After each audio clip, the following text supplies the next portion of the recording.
Mr. Gochi, thank you. And I was just struck by, you did not look at a single note as you just gave your testimony, which tells me you've been doing this a long time, per 4 times in 30 years. But thank you for being here today. And thank you for cutting to the chase in terms of, I think so often here in Washington, we circle around the airports here and sometimes lose sight of what needs to be done. And I appreciate your clear line of sight here to solve this problem. I met with the Northern Cheyenne tribe yesterday in my office and heard about how important access is to home mortgages and how difficult it is. And as a kid who grew up in the building business myself, my mom and dad are home builders. Start off mom and pop builders and with a pickup truck and a dog and grew a business there in Bozeman. Home ownership is about shelter. It's about human dignity. And I reminded what Milton Friedman said once, that nobody washes a rental car. There's something about the ownership and the pride of ownership and how that builds safer and more secure neighborhoods as well. I believe many of the important aspects begin in the home. It's not about a house, too. It's about a home and how we build stronger families.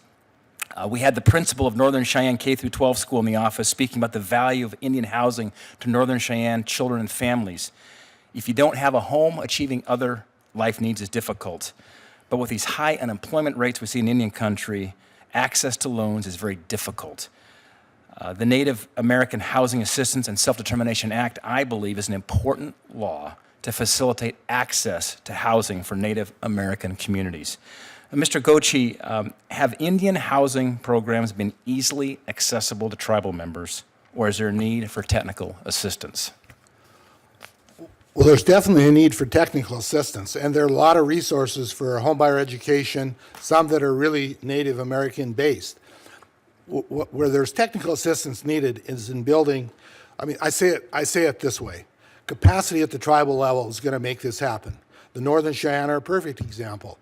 Once they got their audits going and a good stable board and staff, they added to their, in 8 years, they added to their block grant $30 million from other resources. Now, that's a significant change. It created a lot of jobs, it improved, it rehabbed a lot of houses. So I'm a believer in capacity and lending. So we have courts on reservations in Montana that need to have the right eviction foreclosure process. It needs to be compatible with USDA, with Veterans Administration. HUD has been working. We've got some issues to close up with HUD to make it to work better, but they're trying hard. The other agencies, we don't see as much, but they have, USDA says we have 13 housing programs. This morning, Mr. Hernandez came. He was a very enlightening speaker, got us pumped up. His heart's in the right place, but I don't think that he really understands. There's a lot of assumptions that are made about what has to happen on trust land.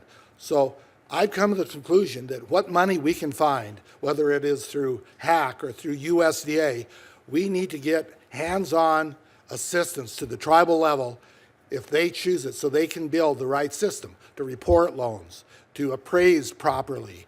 All those pieces we take for granted outside reservations do not exist on a lot of the most remote reservations. That's my point. So my staff heard from the Northern Cheyenne tribe similar concerns about this lack of access to technical assistance on the loan programs coming through HUD. Would you agree that there is value to allowing the Native American Indian Housing Council instead of HUD the ability to provide the technical assistance to tribes? Well, I definitely think it should be a partnership.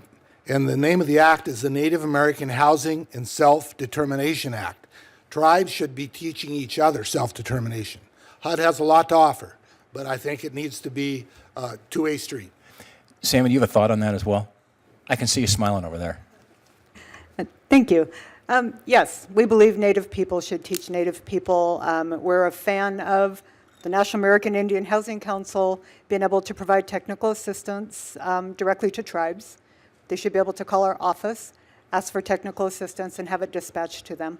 All right. Thank you. Well, thank you. And I'm going to have to go vote, but I will say thank you for helping define the problem today. My training before I got into business was in engineering, where you define a problem. Let's go find a solution. I think we've got one here. I think we've got a committee here that can act on this, and let's get this problem fixed. Thank you. So we can keep it back in Montana longer and not so much time out here in Washington, D.C. Bob, thanks. Thank you.